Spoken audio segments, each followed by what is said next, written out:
System की कहीं ना कहीं जो है हार मानी जा सकती है और कहीं ना कहीं कहा जा सकता है कि ये एक बड़ा नुकसान जो है हुआ है। और बताया जा रहा है कि शेर खान नामक जो है युवक है उसकी जो है जो रास्ते में ही मौत हो गई। हालांकि जो है थोड़ी देर में थोड़ा सा आपको रोक रहा हूँ, ये एक्सक्लूसिव तस्वीर आ रही है, बहुत ही गमगीन तस्वीरें हैं। आप इन लाशों को देखिए, इन चद्दरों में लिपटी वो लाशें जो तड़प तड़प करके दम तोड़ चुकी हैं और अब उन्हें रिकवर किया गया इस बस से, जिनको पहचानना भी मुश्किल हो रहा है परिजनों के लिए। आखिरकार ये जो है विचलित कर देने वाला दृश्य है जो इस वक्त हम आपको दिखा रहे हैं। बड़े दुख के साथ हमें ये तस्वीरें आपको दिखानी पड़ रही है। जैसलमेर से ये सीधी तस्वीरें आ रही है जहां पर इन तमाम लाशों को जो कोयले में तब्दील हो चुकी हैं उनको वहां से निकाला गया है बस के अंदर से। आप सोचिए कि बस के भीतर किस स्थिति में इनकी जान गई होगी, जल करके ये खत्म हो गए होंगे। और यहाँ पर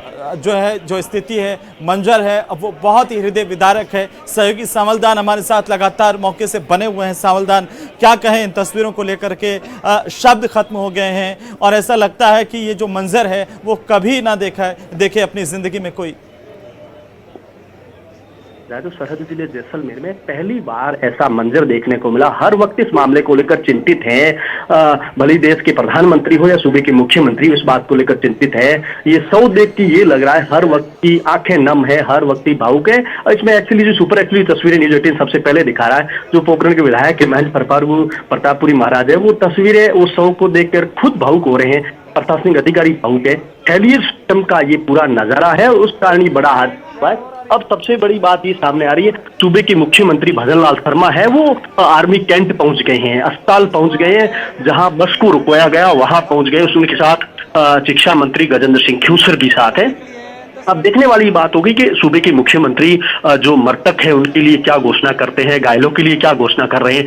19 शव हैं वो बस से निकाल दिए गए और एक शव है वो छत विषय में निकाला है। अब कल इन शवों का डीएनए टेस्ट होगा, फिर इनके परिजनों से जानकारी जुटाकर आखिरकार ये बस में कौन कौन सवार थे। लगातार प्रशासन से जो परिजन है वो जानकारी जुटा रहे हैं, प्रशासन से मुलाकात कर रहे हैं। आखिर ये कल सुबह से पोस्टमार्टम का दौर चलेगा। ये सबसे बड़ा दुख क्षण है सरहदी जैसलमेर में, पहली बार ऐसा एक साथ 20 लोगों की मौत होना और फेलियर सिस्टम के कारण इसके काल के ग्रास बने। जी बिल्कुल सावलदान, ये तस्वीरें विचलित कर देने वाली है और किसी ने नहीं सोचा था कि मरुधरा की माटी पर इस तरह से कोयलों से जले हुए शव रखे जाएंगे। और चीख पुकार और चित्कार और आंसुओं की जो लहर है वो बता रही है लोगों की कि किस तरीके से पूरा हृदय विदारक दृश्य रहा होगा, मंजर रहा होगा।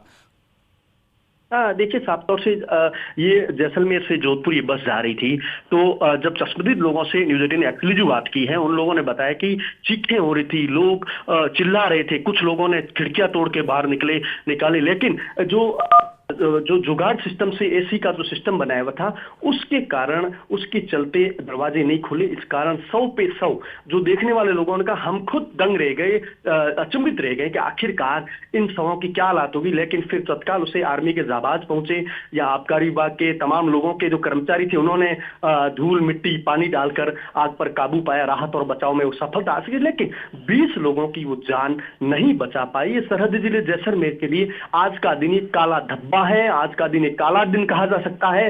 फेलियर सिस्टम, प्रशासन की लापरवाही के कारण 20 लोगों की एक साथ जान जाना एक कहीं न कहीं दुखद है। जी हेमंत, अभी मुख्यमंत्री को लेकर के क्या उन्होंने कोई बयान दिया, मीडिया से उन्होंने बात की है? एक्शन का वक्त है सावलदान, जैसे आप कह रहे थे, और ज़्यादातर इस तरह की जो प्राइवेट बसें चलती हैं वो किस स्थिति में और कैसे चलती है वो भगवान भरोसे है, सब कुछ वो सबके सामने है। देखिए, साफ तौर से अमन देखा जाए तो पिछले कई समय से ये जो बसों का जो परमिट है वो प्रत्येक स्टेशन रुकने का नहीं, ऑल इंडिया परमिट है। लेकिन इन बसों ने प्रशासन से सिस्टम बैठा के, गठजोड़ बना के, मैनेज करके हर जगह बसें रोकते हैं। जगह जगह बसों को रोक के सवारियों को यातायात नियमों की अवहेलना करके ठूस ठूस के भर के जाते हैं। उसका ये दुखद परिणाम जो सामने आया है। लेकिन अब उम्मीद करते हैं सूबे के मुख्यमंत्री हैं वो जुगाड़ सिस्टम, फेलियर सिस्टम को सुधारेंगे। आखिरकार ये 20 जाने नहीं आएगी। आखिर उम्मीद करते ऐसा हादसा कहीं और प्रदेश में न घटित हो, इसको लेकर कड़ा कदम उठाना चाहिए। लेकिन प्रशासन वो लगातार मीडिया से दूरियां बना रखे हैं। वर्तमान में साफ तौर से बड़ी अपडेट बता दूं तो सूबे के मुख्यमंत्री भजनलाल शर्मा आर्मी कैंट पहुंच गए हैं। वो जो शव है उनका जानकारी जुटा रहे, उन शवों के पास भावुक क्षण के वो साक्षी भी बन रहे हैं। आखिरकार इस प्रदेश में ऐसी एक साथ 20 लोगों की जान जाना जो एक खुद को भी दुखद मान रहे, लेकिन संवेदनशील भी है सूबे के मुख्यमंत्री। तत्काल वहां से विशेष विमान से जैसलमेर पहुंचे हैं। वहां विशेष विमान से सिविल एयरपोर्ट के बाद वो तत्काल वो आर्मी कैंट पहुंचे हैं। अधिकारियों से अपडेट ले रहे हैं आखिरकार ये हादसा क्यों हुआ, क्या कारण रहा, क्या फेलियर सिस्टम रहा है, या बस का सर्विस समय पे हुआ नहीं हुआ, आखिरकार जुगाड़ ने इसकी मौत जान ली आन लोगों की। इस बात की पल पल की अपडेट ले रही है उच्च अधिकारियों से। आखिरकार जो अधिकारी हैं वो कहीं ना कहीं मीडिया से दूरियां बना रखी हैं, मीडिया से गैप बना रखा है कि आखिरकार कोई सवाल जवाब मीडिया को बाइट्स नहीं दे, क्योंकि सत्यता सामने आप तो जानते हैं कि उन इलाकों में, चाहे वो सरहदी इलाकों की बात कर लें या ग्रामीण इलाकों में जो इस तरह की बसें चलती हैं वो किस तरह के हालत में चलती है। उनका भगवान ही मालिक है, कोई उनको पूछने वाला नहीं है और नतीजन इस तरह के हादसे होते हैं। देखिए अहमद, साफ तौर से देखा जाए तो कहीं न कहीं ऐसे हादसे कई बार आ चुके सामने, लेकिन इस हादसे ने आम व्यक्ति को दंग रख दिया है। आम लोग चिंतित हैं, सरहद से गांव से ढाणी तक के लोग चिंतित और परेशान हैं। आखिरकार ये हादसा हुआ, ये हादसे का मुख्य कारण क्या रहा? कारण समय पे गाड़ी की मेंटेनेंस नहीं कहे जा सकते, जुगाड़ सिस्टम से एसी एयर कंडीशनर इसको बस को बनाया, पुरानी बस थी, आरसी कब की थी और कब इसकी सर्विस हुई है, ये तमाम जो पहलू आम लोग सवाल उठाए, सोशल मीडिया के माध्यम उठा रहे हैं। लेकिन साफ तौर से देखा जाए तो जो प्रशासन की कुंभकर्णीय नींद के कारण, कुंभकर्णी की जो सिस्टम के कारण ही ये 20 लोगों की जान गई है। जो उपचार लगातार, कुछ घायल है, 16 लोगों को जोधपुर रेफर किया, उन लोगों की जोधपुर में भी एक व्यक्ति जो अस्पताल पहुंचते पहुंचते दम तोड़ चुका है और आप कह रहे हैं कि 20 लाशें वहां पर जैसलमेर में है। देखिए साफ तौर से देखा जाए तो 19 लाशें वहां मिल चुकी हैं और एक जो शत विशेष करता 100 टुकड़ों मिला, और एक की जो जोधपुर में साथी चंद्रशेखर ने जानकारी बताई है तो 21 लोग हैं वो इस काल के ग्रास बन चुके हैं। अब लगातार जो 100 हैं उनकी जो संख्या मृतकों की बढ़ सकती है। उम्मीद करते मालिक से, भगवान से कि ऐसी संख्या न बढ़े, लेकिन जिस हिसाब से जो इनपुट सोर्स न्यूज 18 के एक्चुअली जो जानकारी मिल रही है, लोग इनपुट्स दे रहे हैं, डॉक्टर से जानकारी लगातार हम पल पल की ले रहे हैं, जो लाखों करोड़ों दर्शक न्यूज 18 पे भरोसा रखते हैं वो देख रहे हैं। तो हम इस जानकारी सटीक बता रहे कि आखिरकार इस लापरवाह सिस्टम के कारण इतने लोगों की जान गई, ये दुखद है। अब प्रशासनिक अधिकारी इन लापरवाह अधिकारियों के खिलाफ कब एक्शन लेंगे, ये सबसे बड़ा सवाल है। आखिरकार कुछ तो विभाग के परिवहन विभाग की बात करें तो कई समय से जो पद है वो रिक्त पड़े हैं, उन रिक्त पदों के कारण समय पे बसों की चेकिंग नहीं होती। लेकिन जो ऑल इंडिया टूर की जो बसें हैं, उन बसों को एक आम लोगों के लिए बस जैसा बनाना, वो कहीं ना कहीं सिस्टम, खेल वाला सिस्टम जो आज ये आग के गोले में बस तब्दील हुई है, उसका ये नजारा देखने को मिला। जी अमन, हाईवे पर भी इस तरह के त्वरित उपकरण हमारे पास नहीं है कि कहीं पर भी आग लग जाए और तुरंत हम विद इन 2-3 मिनट्स वहां पर पहुंच जाएं, उस पर कंट्रोल कर लें। उसके लिए भी इंतजार करना पड़ता है, चाहे अग्निशमन वाहनों का हो या फिर अन्य आग बुझाने के जो उपकरणों का हो।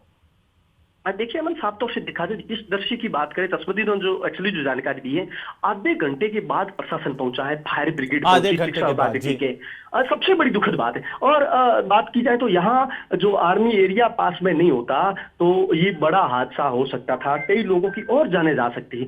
आग के गोले में ये तब्दील बस हो गई थी, पूरी जो बस थी वो पूरी कांच से बंद हो गई, खिड़कियां पूरी वैसे बंद थी, दरवाजा हाईटेक था, खुल नहीं पाया। इस कारण जो यात्री थे वो इसके ग्रास बन गए और उनकी वहां दम घुटने से और जलने से उनकी मौत हो गई। शव को देख के जो आम अधिकारियों से जो विशेष जानकारी जानकारी से मिली तो उन्होंने कहा शव को हम देखने की स्थिति में नहीं। आखिरकार शवों को बाहर निकाला गया है, प्रशासनिक आला अधिकारी मौके पर है और जनप्रतिनिधि मौके पर है। सूबे के मुख्यमंत्री वर्तमान में उन शवों के पास खड़े हैं, शिक्षा मंत्री हैं, तमाम लोग हैं वो मौजूद हैं। एक भावुक क्षण है, आखिरकार ये बच्चा या भाई किसी सावधान यात्रियों को लेकर के, पैसेंजर्स को लेकर के कोई डिटेल्स आई है, कुछ नाम पता उनके मिल पाए हैं? देखिए अहमद, साफ तौर से देखा जाए 57 जो बस में ये लोग सवार थे, मतलब 35 और 40 सीटर बस है, तो ऐसे उनको ठूस ठूस के भरा गया या परिवहन विभाग के नियमों की धज्जियां उड़ाई गई है, उसके कारण 57 संख्या पहुंची। लेकिन कुछ लोगों की घायलों की जानकारी तो आई है, लेकिन तो मृतक है उनकी जानकारी नहीं है। ये कुछ लोग वहां से बस से निकल गए हैं जिसकी किस्मत अच्छे थे, खुश नसीब थे या किसी के साथी बन के निकल गए, वो बच गए। लेकिन इस मामले की अभी तक जानकारी नहीं। जो बस बुकिंग है, बुकिंग वाले उनका नाम नहीं लिखने के कारण उस बात की पुष्टि नहीं हुई है। सबसे बड़ी लापरवाही हुई सामने। जो बुकिंग एजेंट है, जो उन लोगों द्वारा बस के जो सवार लोगों के नाम नहीं लिखने के कारण, ये सबसे बड़ी प्रशासन के लिए सिरदर्द बना हुआ है। आखिरकार प्रशासन अपील कर रहा है, जो जानकारी कंट्रोल रूम स्थापित करके पूरी जानकारी जुटा रहा है, आखिरकार इस बस में कौन कौन सवार थे, क्या स्थितियां हैं। लेकिन इस बात की कहा जाए तो जो ट्रैवलर्स एजेंसियों की भी लापरवाही सामने आ रही है, फेलियर सिस्टम कहा जा सकता है, परिवहन विभाग की लापरवाही कही जा सकती है, जिला प्रशासन की लापरवाही की जाए। क्यों समय समय पर चेकिंग अभियान नहीं चलाने के कारण, सिर्फ कागजों में है चेकिंग अभियान चलाने के कारण ऐसे जो 20-21 लोगों की जान गई है। जी अहमद। बिल्कुल। और ये जो तस्वीरें देख पा रहे हैं हमारे दर्शक, एक्सक्लूसिव तस्वीरें। अभी अगर संवलदान में बात करें, मौके पर कौन कौन मौजूद हैं घटनास्थल पर सीएम के साथ में? देखिए, सूबे के मुख्यमंत्री भजनलाल शर्मा मौजूद हैं, शिक्षा मंत्री गजेंद्र सिंह खयूसर हैं, जो सीनियर आईएएस हैं शिखर अग्रवाल हैं, पोखरण के विधायक महंत प्रतापपुरी महाराज हैं, जैसलमेर के विधायक छोटू सिंह बाटी हैं, जिला कलेक्टर हैं, एसपी हैं, आर्मी के अधिकारी हैं, आर्मी के उच्च डॉक्टर्स हैं, तमाम जनप्रतिनिधि भी मौजूद हैं। जो आर्मी सेना एरिया है वहाँ जो बस को रोकी, वहीं शवों को निकाला गया है और उस जगह डीएनए टेस्ट होगा। सुरक्षा के कड़े इंतजाम कर दिए हैं चप्पे चप्पे पर। अब पुलिस के जाबाज तैनात कर दिए हैं। अब भी लगातार जो स्लीपर बस बेलगाम दौड़ती नजर आ रही है, लेकिन कार्रवाई करने वाला कोई, अभी तक प्रशासन की ओर से कोई लापरवाह अधिकारी के खिलाफ बड़ा एक्शन नहीं लिया गया। सबसे बड़ा दुखद है। जी बिल्कुल। और ये एक्शन लेने की भी ज़रूरत है, साथ ही साथ इस तरह के हादसे फिर से ना हो, उसे लेकर के भी बड़े और कड़े कदम उठाने की ज़रूरत है सूबे की सरकार को। देखिए, साफ तौर से देखा जाए तो रोडवेज की बसें होती है वो खाली आती हैं, लेकिन सिस्टम से ऐसा गठजोड़ बना रखा है, ऐसा सिस्टम मैनेज कर रखा है इन लोगों ने, ट्रैवलर्स प्राइवेट बस एजेंसियों वालों ने, जो रोडवेज बसें खाली आती है और इनमें मौत के मुंह में जाने वाली बात कह सकते हैं, मौत के मुंह में जबरन उनको ठोसा जा रहा है। ये स्लीपर बसें हैं, नीमबरूद हैं, उनका जो नियम है, कायदे हैं, वो नहीं है, उनके परमिट उनके पास नहीं है, तो भी वो लोग जबरन तरीके से घुसते हैं और सिस्टम से पूरा मैनेज करके ये लोग हैं जो लगातार काल के ग्रास बनते नजर आ रहे हैं। जी हेमंत। बिल्कुल। ये जो लाशें अब निकाली गई हैं उनको लेकर के भी एक बड़ी चुनौती है, कैसे इनकी पहचान होगी, कैसे इनको टेस्ट करके पहचाना जाएगा? देखिए, साफ तौर से देखा जाए तो इन शवों का है वो डीएनए टेस्ट ही हो पाएगा, सबसे बड़ी बात है। फिर जो शव है, जो एक्चुअली जो तस्वीरें न्यूज 18 के पास है, वो सबसे पहले न्यूज 18 लाखों करोड़ों दर्शकों को दिखा रहा है। ये सबसे बड़ी बात है, जो शव है उनको जो चेहरे हैं वो पूरे जल चुके हैं, शरीर पूरा जल चुका है, लेकिन उस शवों को डीएनए टेस्ट के बाद ही पुष्टि हो पाएगी ये किस व्यक्ति, किस यात्री का शव है। ये सबसे बड़ी चुनौती प्रशासन के लिए है। ये फेलियर सिस्टम के कारण ये सबसे बड़ा ये दुखद नजारा देखने को प्रदेश और देश को देखने को मिल रहा है। जी अभी तक तो कई लोगों को पता ही नहीं होगा कि उनके परिवार का कोई सदस्य वहाँ इस बस में होगा, क्योंकि धीरे धीरे जैसे जैसे अब जानकारी जाएगी, क्योंकि अभी तक ये पहचान ही नहीं हो पाई कि कितने लोग कौन कौन थे, उनके नाम पते क्या थे, तो वो भी एक बड़ी मुश्किल है। देखिए अमन, साफ तौर से देखा जाए तो सुदूर ढानियों वाला जिला है, दूर दराज वाला क्षेत्रफल का सबसे बड़ा राजस्थान का जिला है। उसमें क्या लोग सुबह अपने सामान बाजार जैसलमेर सामान लेने आते हैं, फिर बसों में जाते हैं, तो कई लोग चांदन के, भागू का गांव, लाठी, तमाम जो गांव के लोग थे, वो ये बस हर जगह स्टॉपेज करती जाती हुई इसको ठूस ठूस के भर देते। सवारियों के पैसे कमाने के लालच में, सिस्टम को समय पर वसूली देने के कारण वो ठूस ठूस के यात्रियों को भरते हैं, नियमों की अवहेलना करते हैं, उस कारण लोग घुसते हैं। अब लगातार जो परिजन है वो सोशल मीडिया के माध्यम कह रहे भी हमारा परिजन या हमारा बेटा या भाई, पुत्र या पुत्री इस गाड़ी में सवार थे या कहां हो सकते हैं, कि उनके फोन तो स्विच ऑफ है। क्यों? फोन पूरे जल चुके हैं, तो पूरे जल चुके हैं। इस बात को लेकर जो प्रशासनिक अधिकारी हैं, जनप्रतिनिधियों काफी हद तक भावुक नजर आ रहे हैं। कुछ सिस्टम के लापरवाह अधिकारियों की भ्रष्टाचार